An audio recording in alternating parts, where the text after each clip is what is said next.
ये बात है 2 साल पहले की, जब मेरे पापा को बनारस शहर में आरएसएस वाले लोगों ने मारा था और ये कहकर विरोध किया था कि ये धर्मांतरण करने के लिए इस जगह पे आए हैं।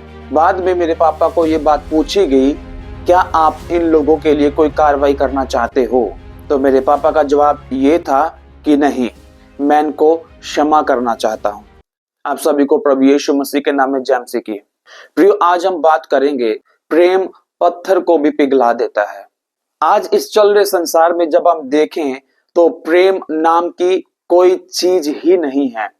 आज कोई किसी को एक गाली देता है तो वो आगे से 5 निकालता है। अगर आज किसी को कोई एक थप्पड़ मारता है तो आगे से 4 मारता है। आज भाई भाई के मन में गुस्सा है, आज बहन बहन के मन में गुस्सा है। आज किसी के अंदर प्रेम वाली भावना नहीं पाई जाती है। क्या हो गया इस संसार को?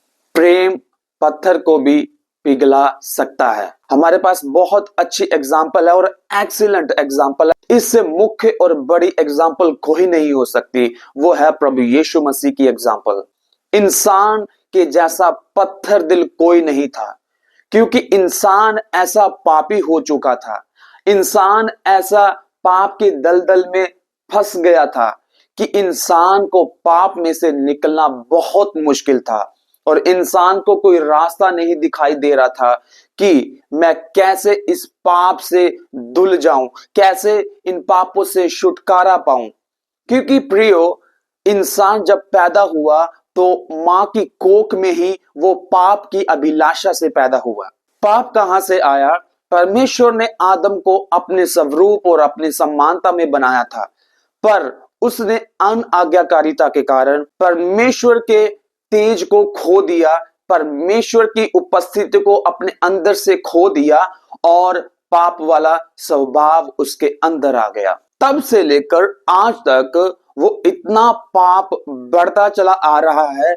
गुस्से का पाप, विरोध का पाप, लड़ाई झगड़े का पाप, गाली का पाप, व्यभिचार का पाप और कई तरह के पाप है, उस समय से लेकर आज तक चले आ रहे हैं। और इंसान को ऐसा लग रहा था कि मेरे लिए अब कोई रास्ता नहीं है, मुझे लगता है इन पापों में मरना पड़ेगा। परमेश्वर जो राजाओं का राजा, प्रभुओं का प्रभु परमेश्वर, उसने इंसान का रूप धारण किया। यूहन्ना रचित सुसमाचार 1:1 में लिखा है कि आदि में वचन था और वचन परमेश्वर के संग था और वचन ही परमेश्वर था। और जब हम आगे पढ़ें तो लिखा है उस वचन ने देह को धारण किया। प्रियो, उस देह को धारण करने के पीछे क्या मकसद था परमेश्वर का? केवल एक ही मकसद था, ताकि मानव जाति, मनुष्य पाप से छुटकारा पाए। क्योंकि जो इंसान का पाप है किसी बछड़े के लहू के द्वारा नहीं धुल सकता, कोई सोना चांदी के द्वारा नहीं धुल सकता, कोई ऐसी बहुमूल्य वस्तु देकर हम अपने पापों से छुटकारा नहीं पा सकते। इसलिए परमेश्वर को यही अच्छा लगा कि परमेश्वर मनुष्य का रूप धारण करे और इस दुनिया में हमारे लिए वो जीवन जिए जो एक बड़ा गरीब, एक बड़ा नीच जीवन है, वो उसने हमारे लिए जिया, ताकि उसके लहू के द्वारा, जो पवित्र और निष्कलंक लहू है, उस लहू के द्वारा हमारे पापों की क्षमा मिले। और प्रियो, इससे बड़ा और कोई एग्जाम्पल नहीं है।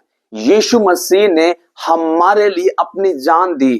प्रियो, हम यीशु मसीह को जानते भी नहीं थे, तब यीशु मसीह ने हमारे लिए जान दी। जब हम उसको बिल्कुल भी जानते नहीं थे, जब हमने उसका नाम भी नहीं सुना था, जब हम पैदा भी नहीं हुए थे, परमेश्वर के वचन में लिखा है, इससे पहले कि तुम मां के गर्भ में पड़े मैंने तुझ पर चित्त लगाया। और प्रिय, वचन में लिखा है परमेश्वर प्रेम है। परमेश्वर प्रेम है, इसलिए परमेश्वर के लोगों के अंदर प्रेम पाया जाता है। परमेश्वर के दास आचार्य विकास मैसी ने इस प्रकार कहा था, वो क्या तुम्हारा उद्धार करेंगे जिनके हाथों में गुर्ज है, जिनके हाथों में तलवारें हैं, वो क्या तुम्हारा उद्धार करेंगे? कल्पना करें कि किसी ने तलवार पकड़ी हुई है, किसी ने अपने हाथ में कोई ऐसा हथियार पकड़ा हुआ है, और क्या हम उसके पास जाएंगे? परमेश्वर एक ऐसा परमेश्वर जो प्यार करने वाला, प्यार दिखाने वाला परमेश्वर, और वो अपने लोगों को भी प्यार करना सिखाता है, क्योंकि परमेश्वर प्रेम है। ऑफ कोर्स उसके पीछे चलने वाले लोग भी प्रेम ही होंगे, क्योंकि सच्चा प्रेम जो है उसमें कोई स्वार्थ नहीं होता है, उसमें कोई लालच नहीं पाया जाता है, उसमें किसी प्रकार का कोई धोखा नहीं पाया जाता है, उसमें झूठ नहीं पाया जाता है। और वो प्रेम हमारे प्रभु यीशु मसीह का प्रेम है। वचन में हम पाते हैं यीशु मसीह ने सबसे मुख्य आज्ञा हमें दी है, वो ये है कि तू अपने पड़ोसी से अपने समान प्रेम रखना। अगर हम अपने पड़ोसी को अपने समान प्रेम नहीं रखते, इसका मतलब हम परमेश्वर को नहीं जानते हैं, परमेश्वर हमसे बहुत दूर है, क्योंकि सिद्ध प्रेम जो है वो परमेश्वर की ओर से है।